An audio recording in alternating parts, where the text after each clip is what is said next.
ለአብርሃም አሰጣጥ ከሄርሜላና ከሩታ ብትሉኝ በደንብ አድርጎ የሚሰጥ አመቻችቶ ታውቃላችሁ። አንድ ነገር እንትን አላልንም። ያው ኢንፎርሜሽን ምናምንም ስለሌለ ነው። ዛሬ እንግዲህ አንዳንድ ነገሮችን አንዳንድ አስተያየቶችን ያው በሩታም የነበረውን በሩታ ቤተሰብም የነበረውን በዚህም ደግሞ በሰሞኑን ደግሞ የሚፈጠረው የጋሽዬ መምጣትም ጨምሮ አንዳንድ ነገሮችን እውነታውን እናወራለን ማለት ነው። ቤተሰብ ለማንኛውም ይሄን ቪዲዮ ሁላችሁም ላይክ፣ ሼር፣ ሰብስክራይብ እያደረጋችሁ ቤተሰብ እንድትሆኑ ፈልጋለሁ። እንግዲህ ውዶቼ ሰምታችኋል። እንግዲህ ያው ዛሬ በማና አዲስ ዩቲዩብ ከፍቶ በማን ስሟ የሄርሜላ እህት ከምትባለው ተከፍቶላት እንግዲህ ዛሬ አብርሽና ሄርሚ እንግዲህ በዚህ በአዲስ ዩቲዩብ ብቅ ብሏል በእህቷ ማለት ነው። እና ውዶቼ በጣም ዛሬ እኔ የገረመኝን ነገር ልንገራችሁ። በመጀመሪያ ደረጃ ልጅቷ ዩቲዩብ ሲከፈትላት ያው ታውቃላችሁ ትንሽ ሰሩና ዩቲዩብ ይከፍቱላችኋል እና እኔ ግን ያየሁትን ነገር ያያችሁ ያላችሁ የሄርሜላ ስፖንዳ በጣም ትልቅ ሆኖብኛል። ምንድነው? ምን እያደረገችብን? ማርያም አሁን ድሮ መካከለኛ ነበር፣ አሁን እንዲህ ብሎ ወጥቷል። ምን አርጋበት እንደሆነ ብቻ እግዚአብሔር ይወቅ። በጣም ነው የሚያምረው። ከቀሚስ ለብሳበት በጣም ነው የሚያምረው። እናንተ ፍንድድ ብሎ ነው የወጣው። ማሻአላ ቶቶ ብለናል የኛ ቀብራሪት እና ቤተሰብ እንደምታዩት እኔ በጣም ነው የከሳሁት። ስፖርት ስሩ፣ ጂም ግቡ። እኔ በጣም እዚህ ጋር ግብሪያ ነበርኩ። አሁን አያችሁ ምን እንዳከልኩ ክስት ብዬ እኔ ፍቅር ስታምሪ እኮ እኔ ማሩፍ ምን ላርግሽ እኔ ቆንጆ። እና ሄርሚዬን አይታችኋል። ዛሬ በጣም በሚያምር ሁኔታ ልብሱ ራሱ እንዴት እንደሚያምርባት ያው እቷም ቀይ ለብሳ በጣም ነበር የሚያምሩት። እንግዲህ አብርሽ በሄርሜላ አብረው ያው ታውቃላችሁ እንዴት እንደሚያደርጋቸው ሁለቱም እንደሻፈዱ ነው። እንደውም እንትን ላይ ኮሜንት ላይ ምን አየሁ መሰላችሁ? ዛፊቱ ሻፍዳችሁ የምትለካል ትክክል ነች ትሻፍዳላችሁ ምናምን ብሎ የጻፉት ኮሜንት አይቼ በሳቅ ነው የሞትኩት። እና አሁን ሁሌም እንደሻፈዱ ነው። ሁሌም አንዴ አብርሽ ይሄን ቂጣ ኢትዮጵያ ይሻፍር ነው የሚገርመው። ሩታዬም ቂጣ አላት እኮ በፊት ቂጥ የላትም ነበር። ሩታ ራሱ ከወለደች ጀምሮ ቂጧ ትልቅ ሆኗል። ትልቅ ቂጥ ሆኗል። ግን አሁን እየቀነሰ ነው። የዚች ደግሞ እየጨመረ ነው ያለው። ያው ዘይቱ ለሄርሚ ነው የተሰጠ ያለው። የአብርሽ ዘይት ቂጥ ነው የሚያደነድነው ማለት ነው። በጣም አሪፍ ነው። ደስ ይላል።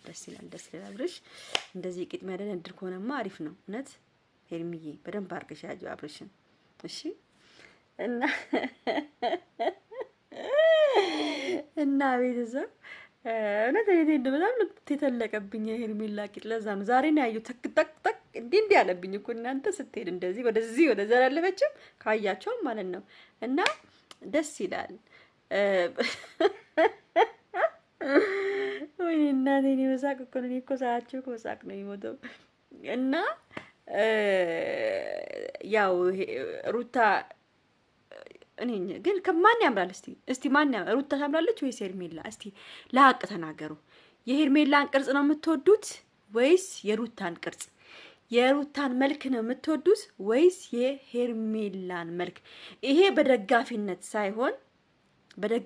ሳይሆን እንደው በትክክለኛ መንገድ ከላችሁ ሄርሜላ ናት ቆንጅና የምትበልጠው ወይስ ሩታ?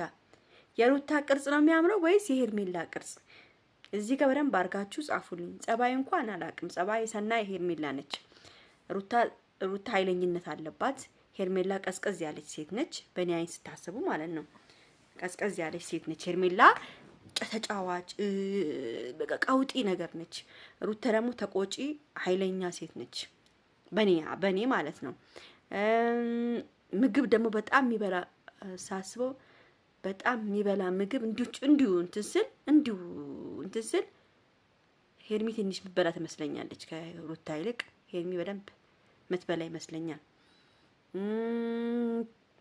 ለአብርሃም አሰጣጥ ከሄርሜላና ከሩታ ብትሉኝ በደንብ አድርጎ የሚሰጥ አመቻችቶ አብርሃም እንደሚፈልገው አድርጎ ምሰጥ ሄርሚ ትመስለኛለች።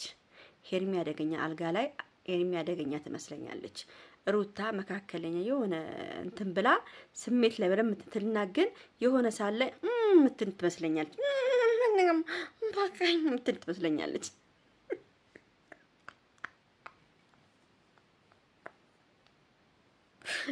ዛሬ አስተያየት ቀን ነው እና እንደዛ ነው። እንደዛ ይመስለኛል ሳስበው ማለት ነው። እናንተስ በእናንተ አስተያየትም እናንተም ጻፉ። ባለጌ ምናምን እንዳትሉ፣ ይሄ አስተያየት ነው። አስተያየት ጻፉ ነው የተባላችሁት እንጂ ባለጌ ነኝ ያፊትም ነኝ እኔ እንዳትሉብኝ፣ አስተያየታችሁን ጻፉ ነው እያልኩ ያለሁት። እኔ ምን የተናገርኩትን ነገር ማን እንደሚበልጥ መናገር ነው ያለባችሁ። ገብቷችኋል? ማን ይበልጣል ነው። አልጋ ላይ ጨዋታ ማን ይበልጣል አላየንም ማለት ሳይሆን በፊት መረዳት አለባችሁ። በፊት መረዳት አለባችሁ። ሰው በፊቱ ይረዳል። ያው በሄርሜላ እና በሩታ መካከል ያለው ነገር ሁሉ ይረዳል። ሁሉንም አቋል በፊታቸው ገብቷቸዋል። በሁለተኛ ደረጃ ደግሞ አለባበስ የማን ያምራል ካላችሁ፣ አለባበስ እኔ ብዙ ጊዜ ያው አለባበስ በጣም ነው ማደንቀው። አለባበስ በጣም ነው የምወደው። እኔ ብዙ ጊዜ ካያችሁኝ አደንቃለሁ። ሰው እንዴት እንደሚለብስ አይቼ ሁሌ እንዳደነኩ ነው። እንግዲህ ከሄርሜላና ከሩታ አለባበስ ማን ነው ብትሉኝ፣ ሄርሜላ ትበልጣለች አለባበስ በጣም ከመጀመሪያ ከመጣችበት ጀምሮ ሄርሜላ አለባበሷ በጣም የሚያምር አለባበስ ነው። አንዳንዴ ሩታ ወደ የሆነ ቦታ ይወስዳል አለባበሷ፣ እንጃ እኔ አላውቅም ብቻ። እና አሁን ግን እያስተካከለች ነው አለባበሷ። ደግሞ ምንድነው ልብስ ይደጋግማሉ። እኔ አሁን እንደነሱ ብሰራ ማርያምን ልብስ እንደው ሳምንት የለበስኩት አሁን እነ ጽጌ አሁን ልብሳቸው አይደግሙም። ጽጌ አሁን አንድ ልብስ ካየሁበት እሱን ጭራሽ መልሽ ያላየውም። እነ ሩታና ሄርሜላ ግን ልብስ ትደጋግማላችሁ። ስንቴ ልንገራችሁ፣ ስልክ አትደጋግሙ። እኛውን እዚህ ጋር ቁጭ ብለን ስለምንሰራ ነው። ማን ልብስ እንትን ማን ነው እግዚአብሔርን እዚህ ጋር ቁጭ ብለን ስለምንሰራ ነው። ግን እነሱ እንደዚህ እየታዩ ይደጋግሙታል። አሁን ይሄ ፒንክ ከለር በቀደም የለበሰችው ሩታ ፒንክ ከለር አይታችኋላ። ሹራቡ ተደጋግሞበት የሄርሜላ ራሱ ያ ቀሚስ የሆነ ቀሚስ እንደዚህ እንትን ያለው እሱንም ቀጠቀጠችው። ምናቸዋል ሴቶች አደጋግሙ ልብስ። ሁለታችሁም ልብስ ትደጋግማላችሁ፣ አትደጋግሙ ልብስ። እሺ አዎ መደጋገም ምናምን በጣም ነው የሚያስጠላው። እና በተረፈ ቤተሰብ አብርሽም እንግዲህ ይመቸው በደንብ አድርገህ እንግዲህ አብርሽ አስገባ። ለማንኛውም ይሄን ቪዲዮ ላይክ፣ ሼር፣ ሰብስክራይብ አድርጉ። ቻው ቻው፣ ወዳችኋለሁ።